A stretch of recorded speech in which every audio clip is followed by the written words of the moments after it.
Happy Tuesday, everybody. It's Jim, it's Matt, and Matthew. Yesterday, when we left the air, um, James Franklin didn't have a job. He does now at Virginia Tech. Um, Not a bad deal when you look at it. No, no. All things considered, this feels like a pretty good spot for Franklin and really Virginia Tech as well, because they had been criticized for where they were in Hmm. terms of where they used to be as a program. Because when Frank Beamer was there, you think of Virginia Tech, it's a very highly thought of program, everything like that. The way their last couple hirings have gone, the image in Blacksburg had kind of tarnished. James Franklin's one of the better coaches that you're going to be able to get in college football. I think that his time ending at Penn State may have jaded the view overall of what he was while he was there. I think they got honestly a steal, and it's a coach that everybody's probably going to look at and go, well, they feel like they kind of fit together in terms of where they are on the scale. And I think that they got a coach that was worthy of getting a job like a Florida or an LSU or an Auburn, for the price of one that people deem to be more on their playing field.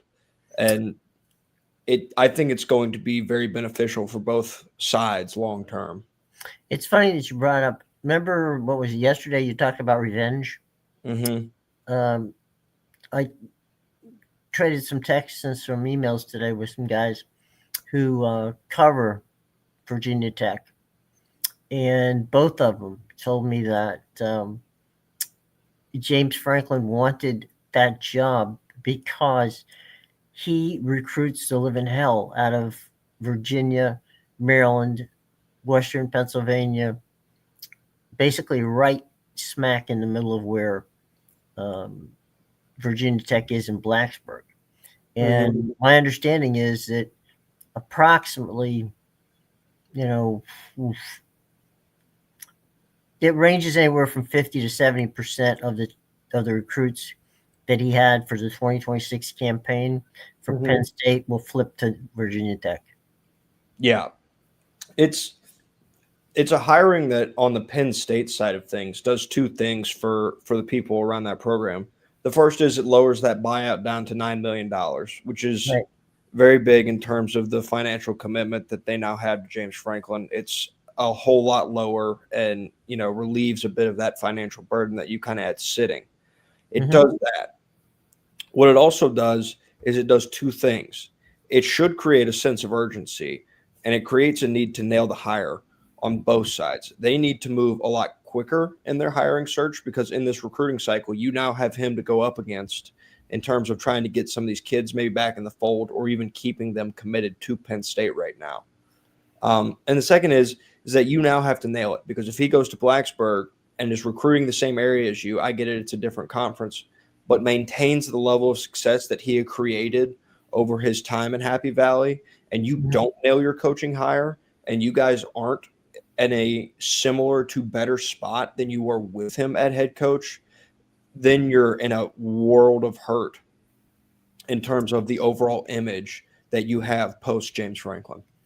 I will tell you that I have a feeling that Penn State will rue the day they got rid of James Franklin because there is nobody that gets the kids he gets on basically from Jersey down to the upper part of North Carolina to that Virginia, that entire Virginia coast area where such great players like Michael Vick and so many others have come from. And James Franklin is wired in there. Uh, here's what I was told, which I thought was really fascinating: that Franklin came in and had a plan and said, "Look, here's what we can do." And he said to them, "I can win you an ACC championship within 2 years." Yeah. I mean, the marriage of Virginia Tech right now and James Franklin and who people perceive James Franklin to be is the big knock on him his entire time at Penn State was we can't win a top 10 matchup. How many top 10 teams are there currently in the ACC right now? None. When he Right. was at Vanderbilt, people went back and they criticized his record then and pointed out that the teams he played while he was at Vanderbilt, when they had their good seasons under him, Mm-hmm. they were on down years. But when they're on down years and Vanderbilt was on an up year, it's a team that Vanderbilt now is supposed to beat. And he beat them too while he was at Vanderbilt. So when he has the talent, he creates a good culture and they exceed expectations relative to what your talent level really is or has been generally in his tenure. And, he got fired because he couldn't get over the big hump. Well, what if the big hump just isn't in the way at all in terms of your conference? There's no guarantee that these teams are going to bounce back, that Florida State and Clemson are going to bounce back and just I don't think they will be great former versions of themselves next year. So it's a relatively wide open conference, and one that if they invest in it, which I believe that they probably did based on the fact that James Franklin took the job, because he didn't have to take the job if he didn't want to. He definitely could have just waited things out. Like there wasn't some deadline that said, "Hey, you've got to sign like now." Like, and so he made the decision. Obviously, they've given him all of the correct answers to the questions that he had asked of them. Because I think in this situation, it's probably more James Franklin wanting to learn about Virginia Tech than Virginia Tech wanting to learn about James Franklin. Yeah. The So other part of that equation, too, is that a lot of people don't realize that Virginia Tech, the University of Virginia, Pitt, um, and to some extent, Maryland, they have become, I don't know if many people follow this, but a few years ago, um, Amazon decided to put their Q2 headquarters in Northern Virginia. And what happened was that Virginia Tech, Virginia, George Mason, Georgetown, American U, Maryland, all those universities opened up, for all intents and purposes, a ton of incubators so that Amazon can work with them.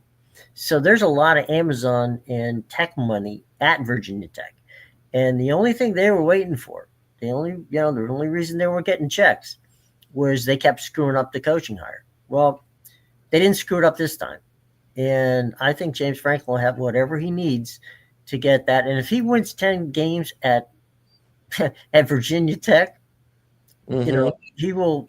They will build a statue around him. So, and as we said before, 10 wins at Virginia Tech, and he's capable of doing it. Believe me. I mean, Dabo Swinney wishes he could recruit like James Franklin. So I really think that what they've done and what Pitt's doing with their situation, what Virginia's doing with theirs, um, all that setting down. I think we're seeing a seismic change in who's in charge. I forgot Georgia Tech. I don't want to leave them out. A seismic change in the ACC. yeah, definitely, because the powers that be now in Florida State and Clemson, they're both suffering down years. But the programs feel like they're in spots. They're not in spots where this feels like it's a one-off scenario. It feels like you've kind of been building to these types of seasons. Obviously, Florida State had 2-10 last year, so this is actually a relative improvement for them. And so those powers that be are down. That means you've opened it up for a new power. I mean, a conference in the Big Ten wasn't exactly open for a new power, and they got a new power anyways in Indiana with a correct coaching hire there. This is one that I think is going to age very well in terms of where it's headed for Virginia Tech and James Franklin, and one that I just have a very hard time finding a silver lining here for Penn State, other than the fact that they don't have to pay money. Because honestly, if you looked at the head coaching market and where everybody was, I think there would be a lot of people that would have told you that James Franklin was probably the best candidate that Penn State could hire right now. I would agree. I think that whatever situations were at Penn State, from a standpoint of why they were, they just had to get rid of the guy. It didn't make sense, and I think now that he's, and I think the other part of the equation too is James Franklin didn't want to sit around a long time, So because that's the way he can start his recruiting and he can start building that team up, as opposed to sitting around waiting for, whatever I want, whatever school he might have been interested in to open up. Mm-hmm. Yeah. So it it's just there are probably people that are not going to love it, in terms of just like media figureheads such as the likes of Paul Feinbaum that heavily ridiculed him during his time at Penn State. But this feels like as close to a grand slam as you can hit when you're not in baseball season. Yeah. Well, by the way, we got some good baseball players down in that area, Portsmouth and and Norfolk and that whole area down there in the Virginia Beach area. My God, there's some amazing athletes down there. So, you know, um, there's money out there in Blacksburg, and he doesn't really, like I said before, he wins even 8 games his first season. I think he'll be fine. But I really honestly believe he's going to do much better than that. I think it's very possible. Obviously, it's going to depend on what is available to him in the transfer portal and who he Hmm. can get there in the transfer portal. But I think he's probably going to go out and, per Virginia Tech standards and per the standards that one should have for a coach that's got as little a head start as James Franklin has on everybody else in college Hmm. football right now, you're going to get a very good recruiting class put together at Virginia Tech. Yep. Yesterday, um, we were talking about how USC had been, having has what right now what is considered the one of the best recruiting classes in 2026. And I looked into it because I thought it'd be fascinating just to find out, how things changed. And it turns out that there's a guy by the name of Bowden, excuse me, Chad Bowden, and he was hired as the general manager last season of USC, and his job is recruiting strategy operations. He coordinates with Lincoln Riley and Riley's staff, and he basically oversees the recruiting. Well, Chad Brown had that same position at Notre Dame. Mm. So the team, so the teams that you're looking at on the field right now in South Bend were built by Chad Bowden and, of course, Freeman and his staff. But at the end of the day, that's that hire last, the beginning of this season. Chad Bowden by USC seems to have been the one that paid off really well for them. Yeah. Yeah, and I mean now more than ever, you look towards that GM position, or Hmm. really what formerly was an athletic director position, but the general manager in terms of player recruitment and stuff like that. Like, you look at all the programs they have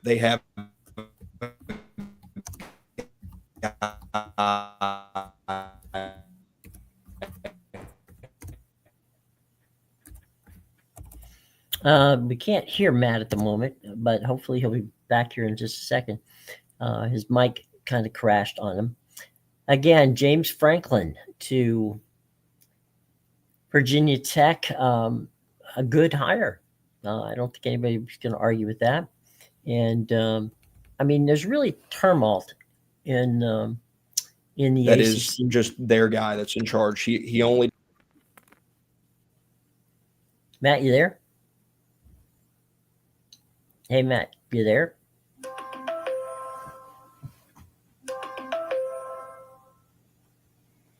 Okay. While we wait for Matt to work on his audio, um, I think that you're back there, Matt. Let's see.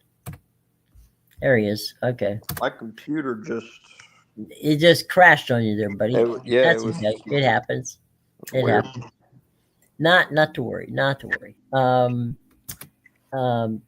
we were just talking about Franklin and about the hire, and look, you can. I know there are a lot of FSU fans out there, and I have no bone to pick with FSU and Clemson and North Carolina, but you could not have drawn up a worse scenario for those three schools than what has happened this year. No. Now, North Carolina is a bit of their own fault. That was their hiring decision. This is year one of their hiring Mhm. decision, and it's turned out the way that it's turned out. Obviously, not exactly what you hope for when you're hiring a guy who's won 5 Super Bowls for your program to look like. But that's kind of what they're stuck with now, in terms of a long term commitment to him. They aren't locked in long term, but they can't get out right away. Right. Um, in terms of Clemson and Florida State, Florida State's in a situation where it feels like maybe they should have got out when they felt like they could. Like Hmm. it feels weird to say that you're looking back now and you're kind of like, are they out of time in terms of their head coaching search with what time of the year it is? It feels weird to say that, but it also doesn't feel inappropriate to say that in Hmm. terms of their head coaching search. So I think they're up against it. Clemson obviously can't. They can't fire Dabo Sweeney. I don't think that's ever going to be something that's in the cards. At least not in year two of what they consider to be a decline. Hmm. So they would need him to take a different job in order for them to be able to explore different avenues. Well, the money's kind of drying up there. The Clemson initiative is kind of stalled out, and right now, um, as is the case, they want to see results and making it to how funny would this have been 4 or 5 years ago if you and I were sitting here talking, saying that wow, what a great thing Dabo was able to get his team to become bowl eligible. Yeah, I mean that Louisville win, people are going to mark it down as a very good win because it was a good win. It Yeah. was a resilient win for Clemson. Hmm. But when you talk about it in the realm of what people believe Clemson should be, I think what Dabo Sweeney believes Clemson should be, then it's still a big letdown prior to what Hmm. expectations have been. So they have problems, and you said that money's drying up, and that's never good for a guy who didn't use the transfer portal in the first place, Hmm. especially not now when he needs the transfer portal to have those funds drying up on him. Well, the other part of the equation too is they're not built right at the moment to really work in the transfer portal. So they'd have to go out, and we just talked about Bowden at USC. They'd have to go out and hire a Bowden esque type person to help them. Hmm. Yeah, because again, you said it. Clemson now can't recruit the way they used to recruit, Right. and it's part of it. I think part of it is about money. Don't get me wrong about that. Yeah. I do think part of it is now that Dabo's message is a little bit stale to the current generation of players that's coming in. I just don't think that the little old Clemson rhetoric that they worked really hard Hmm. and really what they were built around for their success there is one that resonates with your average recruit now. Yeah. Um, and it's not like the message itself is the issue because you see teams like Kirby Smart talks about it. It feels like every Mhm. press conference he's gotten the chance to, how last year in particular he's like, well, these guys have been disrespected, and again, you kind of get a general sense of that same vibe going on at Georgia again this year. Mhm. So the message can still be sent out and bought into, Mhm. but it's got to be delivered a different way. And right now, Dabo's delivery just has not hit home recently. Well, I mean, the other part of the equation is now everybody's recruiting against them. That's Mhm. it's now. Well, you're not thinking of Clemson. My God, they've had 2 bad years, and it doesn't look like they're on the way up. Mhm. And you can do the same with FSU. The mess at UNC, which was self-inflicted disaster. I mean, I have no idea in what planet it made any sense to hire Bill Belichick to coach that team. I really don't either. Like you look at it on paper and you're like, well, they're buying into 2 years of Bill Belichick, but they're also buying into his son and a belief in his son that he would be able to take over and be the next head coach. And along with that, you're also hoping that you're buying some good press along the way. Hmm. But And that never now, got off. That thing was off the track from before it got started.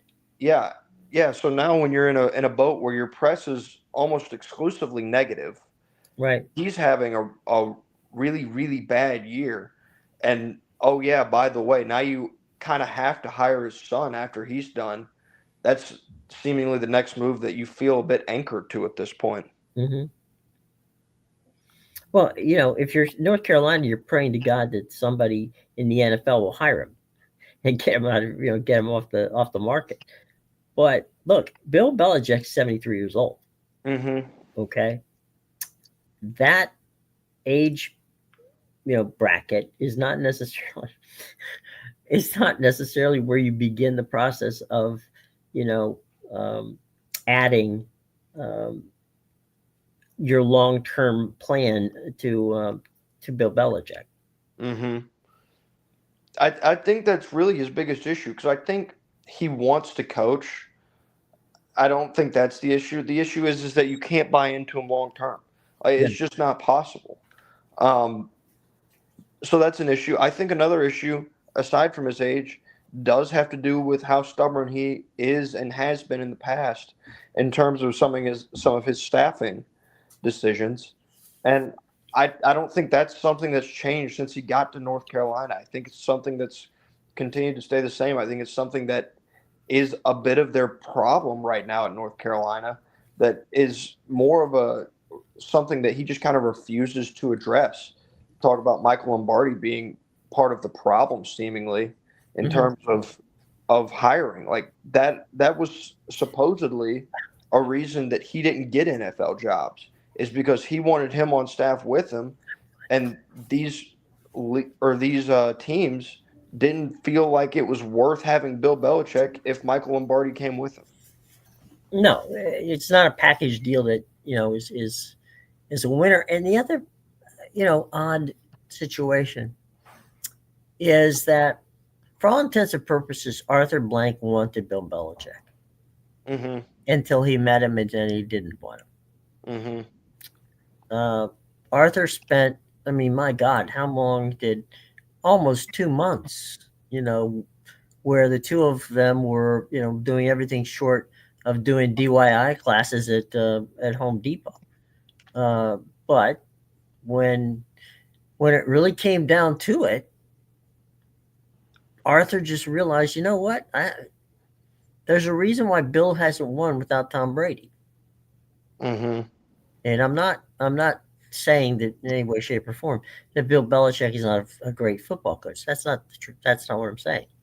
What I'm saying is that Bill Belichick, as you just alluded to, is set in his ways, and that And by the way, he never had to recruit kids at, into New England. Okay, Mm-hmm. that's not how it worked, and didn't have to worry about it. So at the end of the day, I got to think that rather it was rather curious hire in the first place. It didn't work out, and somehow, some way, there's going to have to be a parting of the ways. And frankly, you know, the one place I thought Belichick would have gone and would have been probably successful was to Navy, because that's where his dad actually first started coaching. Mm-hmm. And that's a military situation. They're used to that kind of Belichick and that rigidness that Belichick has. You don't do a lot of recruiting at Navy because at the end of the day, to get into the school, you actually have to have an amazing amount of in intellect to make that work, because they don't just give out scholarships. So I think that would have been a fit that I could have seen. Even if he failed, right? It's Navy, okay, fine, they'll get over as long as they beat Army. Um, but the North Carolina thing never made any sense to me, and still doesn't. Yeah, it's one that I think right now, or not right now, when you look at it in a historical sense, it's Right. going to be one that's just so confusing for a guy that had the pedigree that Bill Belichick has and will continue to have, past this job. Like just because he's unsuccessful at North Carolina is not going to take away from what he did during his time in the NFL and his run of success with New England. You can't take away that, but you can sure have a different outlook on Bill Belichick as a whole, given the entire body of work of his career. Let's take a quick pivot. confirmation. There's a story I wrote today. It's on Sports Talk Florida. You can read it. That actually members of Lane Kiffin's family were indeed in Baton Rouge this weekend, and they were in Gainesville this weekend. When they got to Gainesville, they were met at the airport by Coach Spurrier, who took everybody around and showed them, the town, the facilities, and all that, and mentioned to them about the fact that there's a beach house right next to his, and wouldn't have too much trouble finding a buyer if Mr. Kiffin wanted to go down there, and have the summers to go fishing with Spurrier and the rest of the time to coach a football team. So we don't know what's going on there, frankly. I don't think he's going to LSU. Uh, Yesterday he appeared on Pat McAfee's show, Mm-hmm. and he said that that no, there's no ultimatum. Mississippi didn't give him an ultimatum. Yes, there's a contract. Yes, there's been discussions between his agent and you know outside sources. Mm-hmm. But he said, I do not want to make any decision until the season is over. Okay. Um, I guess we can wait for that to happen. But things are getting really bizarre in the Kiffin situation. Um, he's right now coached um, his best coaching job of his career. Mm-hmm. He's at 10-1. If you Some may or may not remember, this is his sixth year. Um, 7 years ago, he was the head coach at Florida Atlantic. He didn't get it when there were openings. One of which, by the way, happened to be the University of Florida at the time. He didn't get an interview. Mm-hmm. So now he's done really well in Oxford. What does that do? And this is more of a question, might even be a hypothetical. I don't know. What is he? Does he tarnish his record if he leaves Ole Miss? I mean, he can't leave if he leaves Ole Miss before they go to the playoffs, or potentially how that works out. That would be an amazing an amazing situation. If you're Florida or Louisiana, LSU, and he's coming, then maybe you will wait. But if you don't, you know, and he stays at Ole Miss, then you've wasted valuable time. You could have been looking for somebody else. So I don't know that Florida and LSU are necessarily going about this.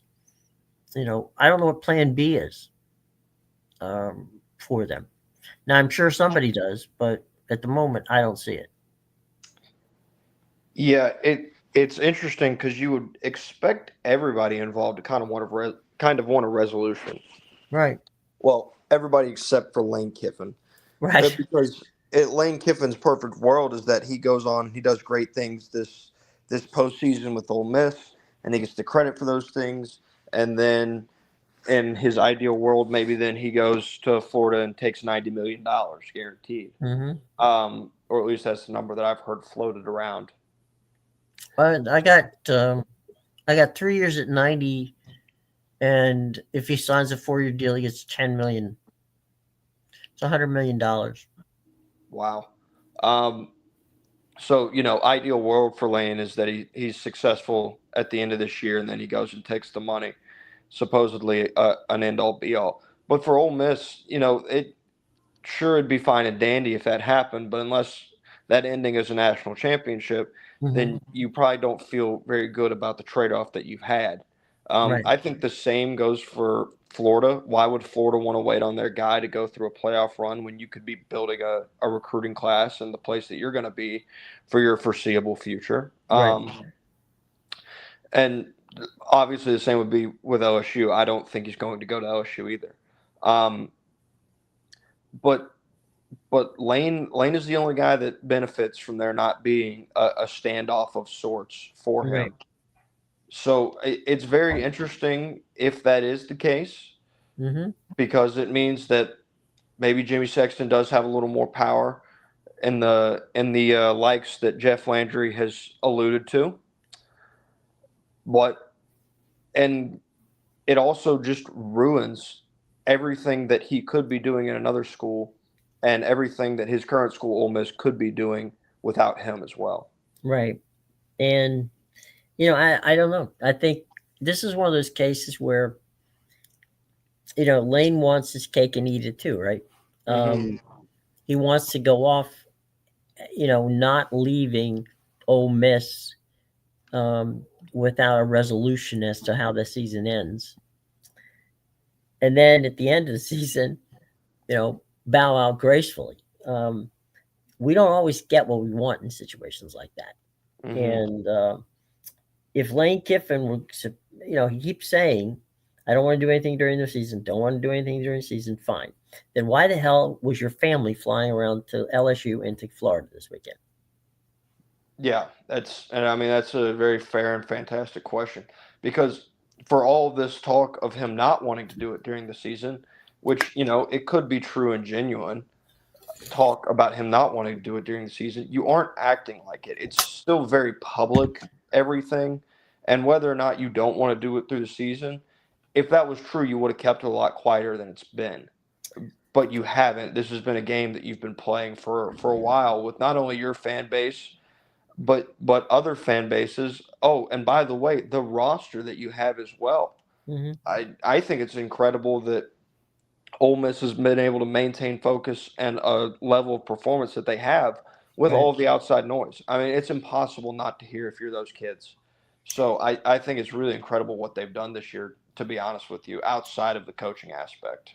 What I'm a little interested in, I mean, look, Jimmy Sexton is Jimmy Sexton, all right?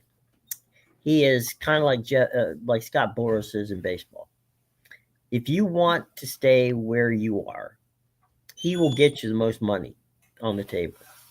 If, on the other hand, you want the most money and you don't care where it is, you know, maybe two or three different places you would consider, he'll do that. So, I think that Lane Kiffin is playing games? I don't, but I don't think he stopped Jimmy Sexton from doing it.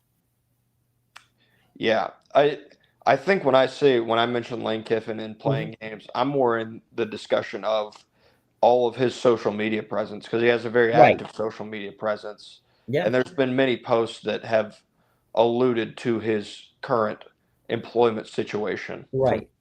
Mm-hmm. Yeah. Lane's always been active on social media. There's no question about that. And, and we'll have to see how that plays out. Um, I mean, because right now, Ole Miss is at a record that they haven't seen since the early 1960s. hmm And even though they need some help, they have a very legitimate path to the ACC championship as well. Like, Mm-hmm. it's not out of the realm of possibility for both Texas A&M and Alabama to lose on that last weekend of the season, and Right. Ole Miss to find themselves in Atlanta. That's Right. not out of the realm of possibility. You Mm-hmm. have such a special season for that university just Mm-hmm. of itself, and everything that Ole Miss has done and that football team has done has been overshadowed by this Lane Kiffin coaching search. And when you look back on it, probably in a few years, depending on what they do postseason, this season may only be remembered for what Lane Kiffin did as opposed to what Ole Miss did throughout the year. Accomplished. Right. It's it's interesting. I mean, quick little history lesson. Going back to the 1960s, it was in the early part of 1960 is when John Fitzgerald Kennedy, who was then the president, was battling with the governor of Mississippi to allow the first black player, I'm sorry, first black student, excuse me, into the University of Mississippi. Mm-hmm. Well, you know, Kennedy was calling, he wasn't doing it, and the governor was not allowing it to happen. A strange thing happened. and that was that Bobby Kennedy, on his way to the White House to meet with his brother, happened to pick up the Washington Post sports section and read where Ole Miss was ranked number one in the country with a few games left to go in the season. He got to the office. He said to his brother and the president, I think I've got an idea. Let me call the governor. He calls the governor of the state of Mississippi and he tells him, if you do not allow, you know, the first black student into the university, we will make it so you cannot play in any postseason bowl games for the next 10 years. Mm-hmm. Suddenly, I should say suddenly because it was actually a few months later, they actually did allow the first black into the University of Mississippi. Now, you can draw all kinds of conclusions you want to, but I got to believe that part of that was because the University of Mississippi football team might not have made it to the, a possible championship game and in Miami at the Orange Bowl at that time. So it's been a long time since Mississippi has had this kind of attention and this kind of opportunity to be relevant in the biggest possible way, in the biggest possible stage. So, I mean, there's got to be stuff whizzing around the athletic department there, just going, what the hell is going on here? All right. On one hand, we want Lane to stay. On the other hand, if he's going to go, just get the hell out of here. Well, wait a minute. If he does, then who's going to coach the team? It's just got to be total chaos there. Mm-hmm. Yeah, and if what Lane Kiffin says is true, and there hasn't been an ultimatum, I think that maybe the athletic director at Ole Miss might want to consider actually giving that a shot, because you need some kind of resolution. You need something concrete as you would then usher your team into the postseason and hopefully usher your team into a different future post Lane Kiffin. If it's going to be with Lane Kiffin, that's fine too. But they need to know one way or the other. Yeah, it would only be fair. And to the end on that, just on the putting a pin in the Kiffin situation, it's to me, if he chooses to leave Ole Miss, does he leave them in a position where the next person to take that job can pick up the momentum that he started, or does the whole thing fall apart? I think you can't answer it, to be honest. I'm just If I was guessing, I would say it's in a position where if they get their hire correct, they'll be in a position to continue what Lane has built there. Right. But that's a key piece of getting the hire correct. I don't know what the correct hire would be for Ole Miss. I would say, I think you and I are both pretty well on the record that we're fans of John Summerall and what he's done at Tulane. I think he would be a home run hire the same way I think he'd be a home run hire for Auburn right now. So there is that, but but they are a better job now since Lane Kiffin has been there. Their NIL is, one of the better NIL collectives, and I don't think that's a term we're allowed to use anymore, but formerly collectives in the country. They're really, really good about the way they spend their money down there, and they've spent a lot more of it since they've started seeing some of this recent success under Kiffin. So if they maintain their level of investment that they have while Lane Kiffin's been there, then they're going to have no problems moving forward past Lane Kiffin, assuming they find a suitable replacement that would take the job, which I think they will, because it's now probably perceived as a place that you can win at in the SEC. I think you're talking about John going. I think John would be perfect if that's where, where they went.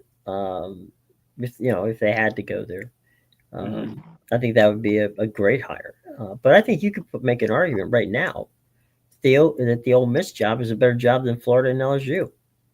Well, that's what my follow up question, because I wasn't even thinking about putting the job in that tier that you just did. I was going to Mhm. ask you what you thought about it in reference to Auburn, because I felt like Auburn was probably a pretty good comparison for Ole Miss. But there is an argument to be made in terms of obviously there's an argument to be made. Otherwise, Lane Kiffin wouldn't be considering it Mhm. any other way as to whether or not Ole Miss is the same caliber job of Florida and LSU. No, they've done a heck of a job in Oxford to build that whole program up and to make it, an attractive job, and it's an attractive university. It's attract, there's a lot to like about it. But stability is one of those things, and look at what happened the past couple of years at Florida. Look at what happened the past couple of years at LSU. Um, and you know, there's a lot. There's always drama at both places. There's somehow, some way, drama finds its way to Baton Rouge and Gainesville. Mm-hmm. Drama doesn't necessarily find its way to Oxford, Mississippi. So I'm Mm-mm. just going, and this is someone who has been to Gainesville more times than I want to count. I know what they expect and what they're used to, and at the end of the day, I think honestly that what what they're doing down there at the moment is nowhere near the success that Lane's got at Ole Miss. So in some regards, it's like the grass might just be greener if you stay home than Mm-hmm. if you make that move. I think the thing that I'm curious about, and I don't think or not think, I would say pretty confidently no one will ever know, is throughout this process, I wonder how much Lane Kiffin's time and departure from Tennessee plays in his head. And I wonder if he's thinking about what the backlash would be from his exit at Ole Miss, Hmm. if it would be anything to a similar level of that in which he had when he left Tennessee for USC. Well, there's no way in hell that you're gonna exit that, even if he wins a national championship. Mm-hmm. That if he leaves and goes to Florida, that's gonna fly with them. Well, I mean, he loses any argument he has if he wins a national championship at Ole Miss Hmm. this year. If he sticks around for long enough and he were to win a national championship, then I don't see how you can feasibly leave for any other job. Yeah, what exactly? Yeah, Okay, well, I won a championship here. I'm yeah, going to go someplace where I have to build it all over again. yeah. I've established we have a championship ceiling and a championship culture at this Hmm. place. We also have the financial resources to probably keep it going. Hmm. Therefore, I'm going to leave for a different job. That would be the only train of thought Lane Kiffin has at that point. That makes no sense. So, It doesn't. And Florida. It's funny you're talking about. Florida has had this. LSU has as well. There have been a lot of universities where you go after your first choice, you get them right. hmm We can go back, Lord. I think it's the '70s. I guess it would be um, when Doug Dickey was coaching Tennessee, and at the time, Florida, was pondering what was going to happen because they were Ray Graves, who had been the longtime coach there, the guy who recruited Steve Spurrier to Florida, was going to hmm hang it up. They identified Doug Dickey as the guy. Now, they'd had done that earlier in the season, but obviously back in those days, you didn't, nobody ended their, nobody bounced a coach until the end of the season. It just wasn't the way they did it then. Yep.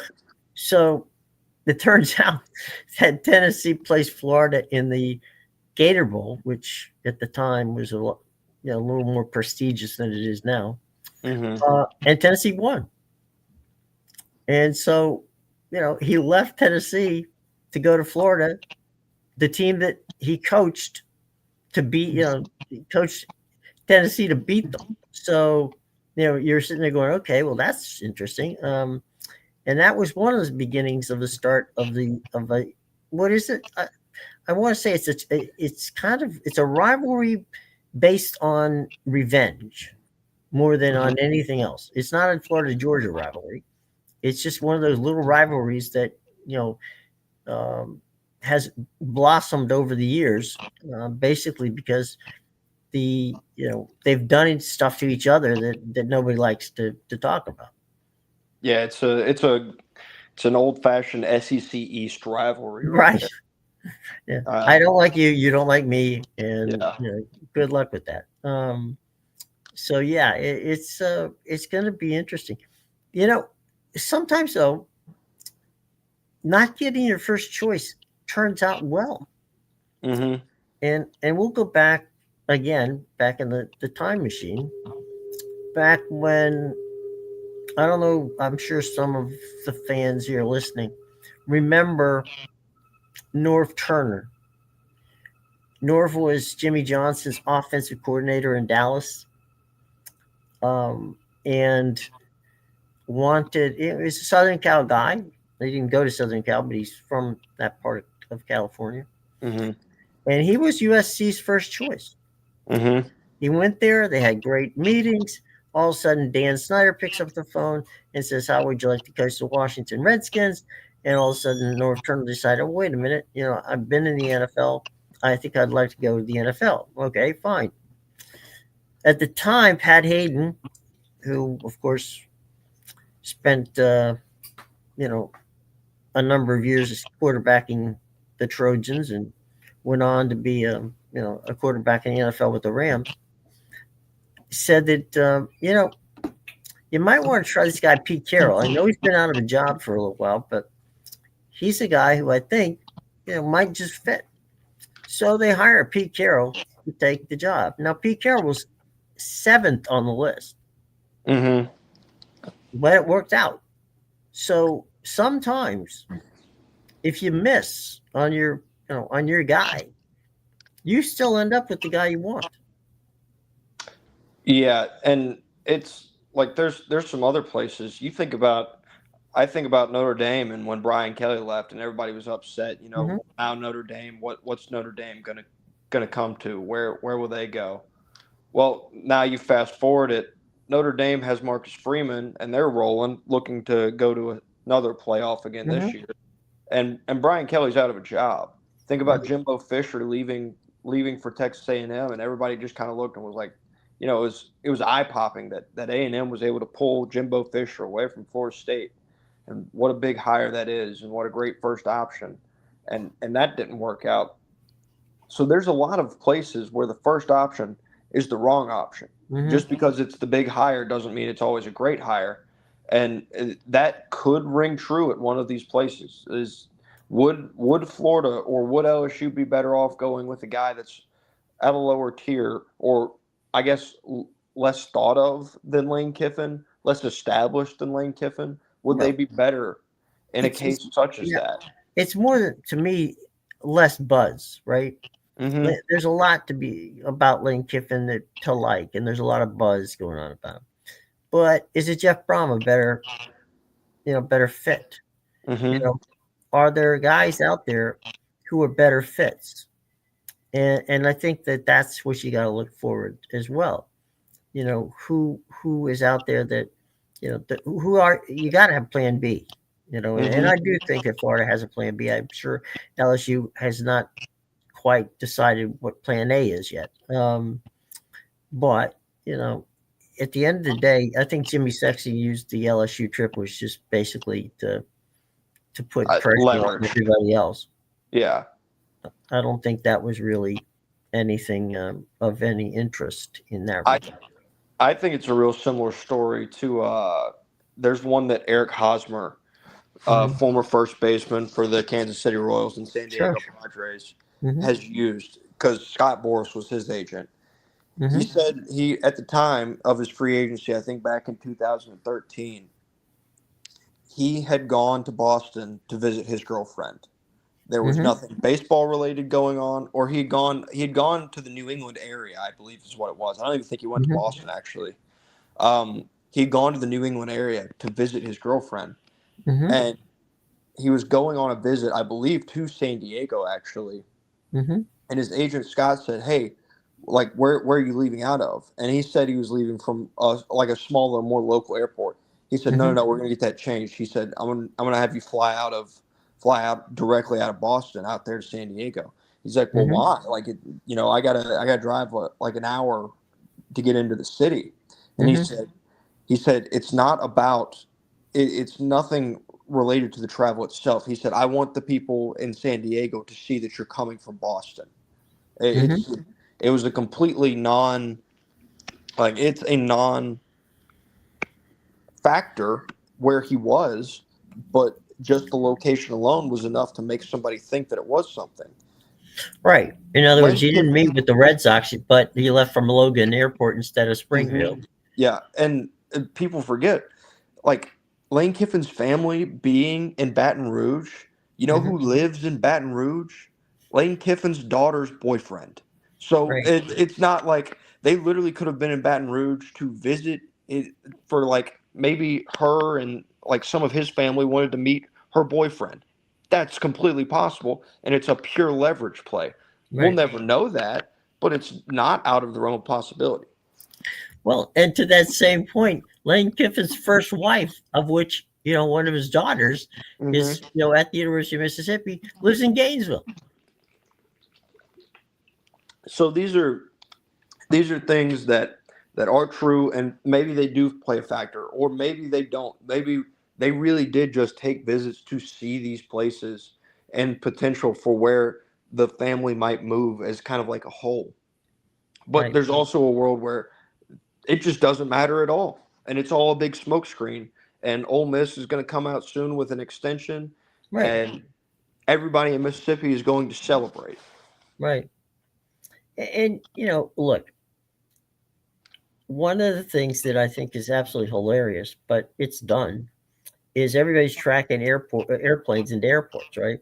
Hmm. Where'd that private jet come from, and where's it going? Well, Yep. we found out that two private jets picked up, one picked up, and we don't even know when they say the Kiffin family, who the hell are they talking about? They didn't say his Hmm. wife, they didn't say his kids. Yep. Yeah, so you don't know who's I don't know representing who. I don't know if anybody. I mean, maybe his two cousins went. I don't know. Yeah, it's all very vague, but there's no, it's not something that you can ignore either. No. I think that's part of the fun that people have with some of this stuff is all of this comes out, and while some of it may look important, maybe it isn't, and sometimes stuff may not seem important, and it is important. So people track every little detail of this stuff, and that's going to go on until Lane Kiffin concretely says where he will be for his future. Well, and let me throw one other monkey wrench into this whole thing. We know Jimmy represents a number of coaches. Okay, if he's got to have a feel for what's going on in Gainesville or what's going on in LSU or for that matter, what's going on anywhere. Hmm. He may be sitting up there going, you know what, to some of these guys who want, to move, right? Yeah. And he said, maybe sitting there going, look, give me a couple more weeks to figure this, to see how this thing plays out. Hmm. And Lane gets that extension. I'm going to get you in front of, the Florida people, you know, about 5 minutes after he signs, the ink goes dry on that contract. Yep. That's a move that they've been done a number of times. Hmm. And I just want to circle back for just a minute about the Jimbo Fisher thing. I personally, and this is just a personal thing, the way that Jimbo forced Bobby out at the end at Florida State rubbed me incredibly the wrong way. Hmm. It was Bowden had one more year to go on the deal. And Yeah. Jimbo was, I mean, there wasn't any, nobody was saying anything to Jimbo about, you're not going to be the coach. He was going to be the coach. Yeah. Well, he went into the athletic director's department and said, look, I want this job and I want it now. And so they said, well, what happens if we don't give it to you? And he said, well, I'll go. I'll leave. Well, they didn't want to leave. All right, fine. So Bowden has to go. You know, and this happens in the middle of the season. It doesn't happen at the end of the season. So Bobby doesn't get his farewell tour situation. He's Yep. summarily, treated like somebody who didn't actually put Florida State University's football team on the map because Mm-hmm. Jimbo Fisher couldn't wait a damn another year. Yep.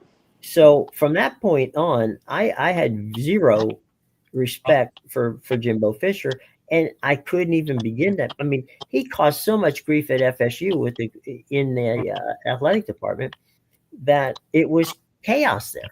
I mean, nothing they did was good enough for Jimbo Fisher. Mm-hmm.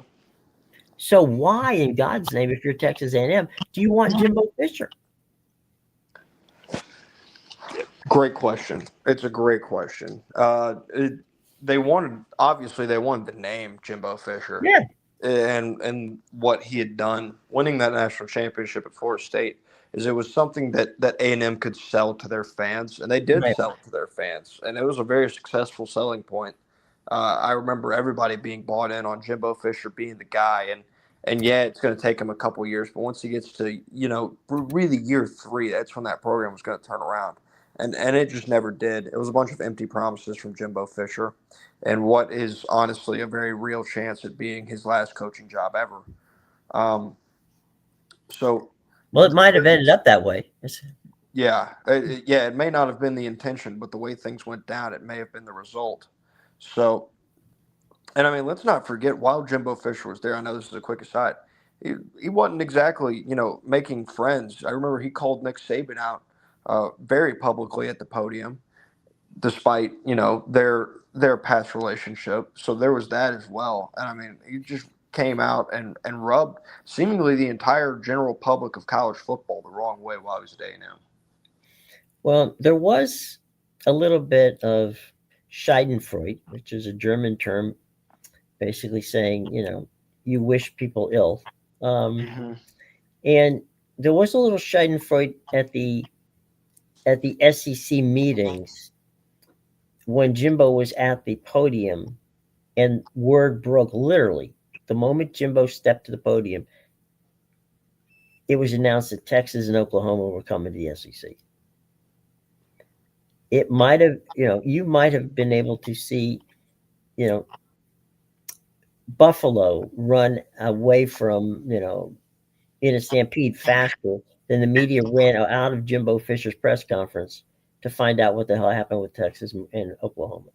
Mm-hmm. There was like 4 people, and 2 of them were from Tallahassee, and 1 was from College Station that was in that press conference. Yeah.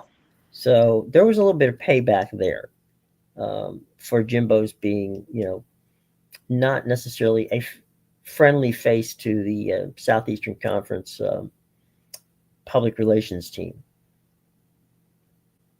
Yeah. Which, that's just more evidence of the way that Jimbo Fisher rubbed people during his time in the Southeastern Conference.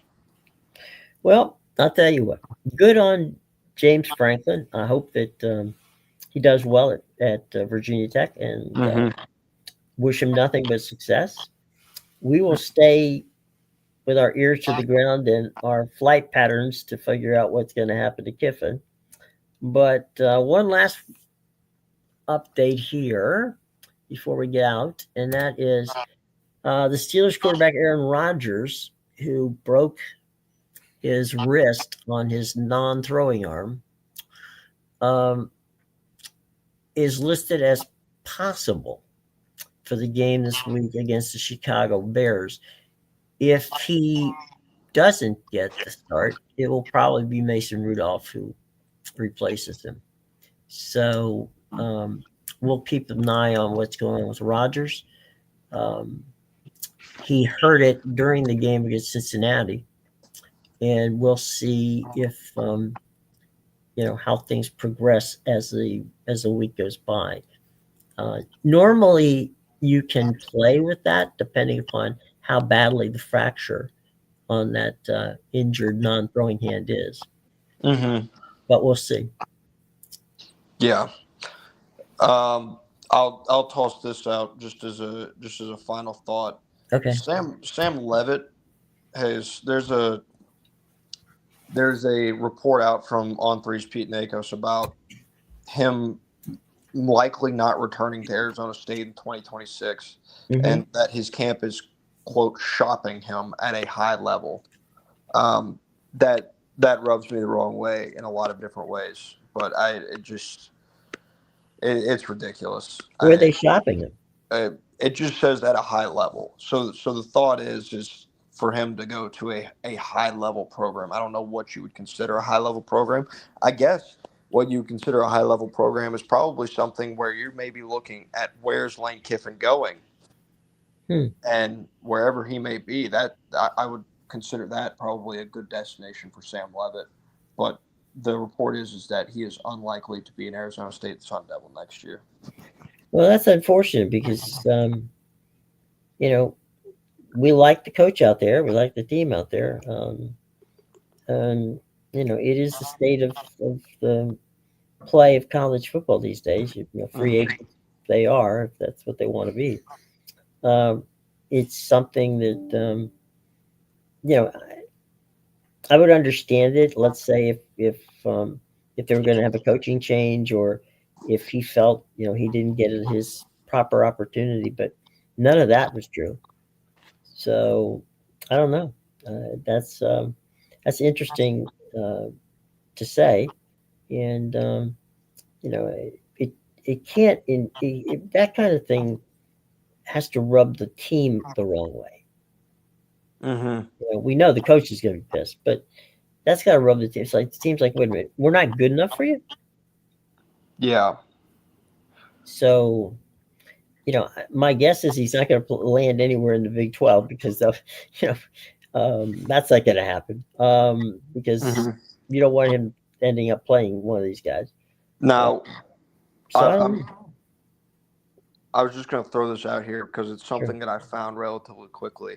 There is a screenshot that Sam Levitt's brother, Dallin, has posted of Mm-hmm. a supposed text exchange with Pete Nakos, where Hmm. Pete Nakos texted him and said, "Hope everything's going well," listed his name, and said he wanted to give him the heads up that they were going to report that Sam was expected to enter the transfer portal and doubtful to return to Arizona State.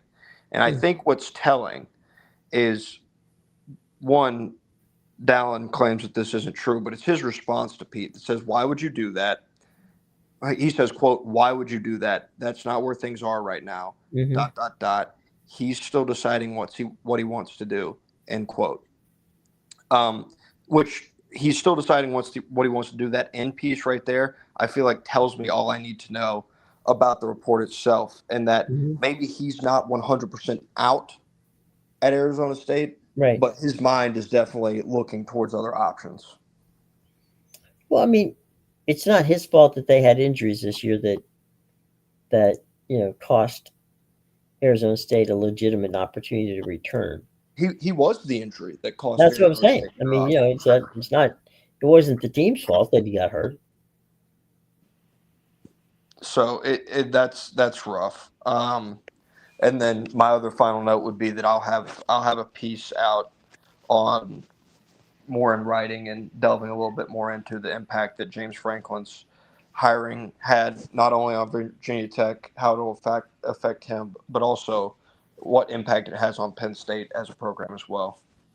Well, and as a companion to that piece, tomorrow there'll be a piece about how James Franklin and Pitt, Virginia Tech, and all the ACC schools are, that the if FSU and Clemson are the ceiling in Miami, then the floor's coming really quick up.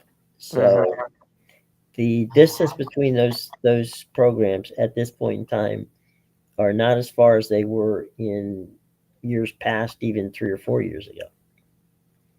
So, we'll see how that plays out. But anyway, it's been fun. Like I said, we're happy for James Franklin getting a gig, and Blacksburg is a hell of a place to go if you've ever been there to watch a football game. It's a great place to enjoy. It's like kind of like Morgantown, West Virginia. Mhm. They love their football, and doesn't matter whether they're winning or losing, they still love their football, which is great. And then we'll continue the follow the airline schedule to find out where the Kiffin family might be flying to next. But I do expect something to happen, maybe as early as this week, as to some sort of thought process as to what's going to happen. There's going to Mhm. you can't if you're Florida. If you're, I mean, LSU is a train wreck at the moment, so Yeah. we have to move that to the side. But if you're Florida, you can't really sit around and wait. Yeah. No, you can't afford to. Not in this day and age. The reason I think you're seeing what this year is probably a resetting of the college football calendar, Mm-hmm. not in a concrete state, but more Right. in the process of how things move. I think you're going to continue seeing this trend of if you don't start off well, then Mm-hmm. coaches get fired a lot earlier in the season. And I think a subsequent effect of that is you're going to see less coaches fired at the end of the year as well.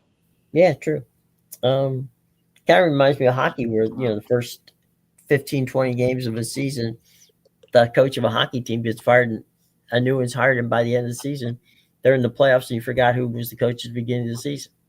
Hmm. So we'll see how that plays out. But yeah, these early firings do lead to some very interesting plays, and obviously interesting talk for us. So anyway, Matthew, as always, my friend, it has been a pleasure, and we will be back tomorrow, gang.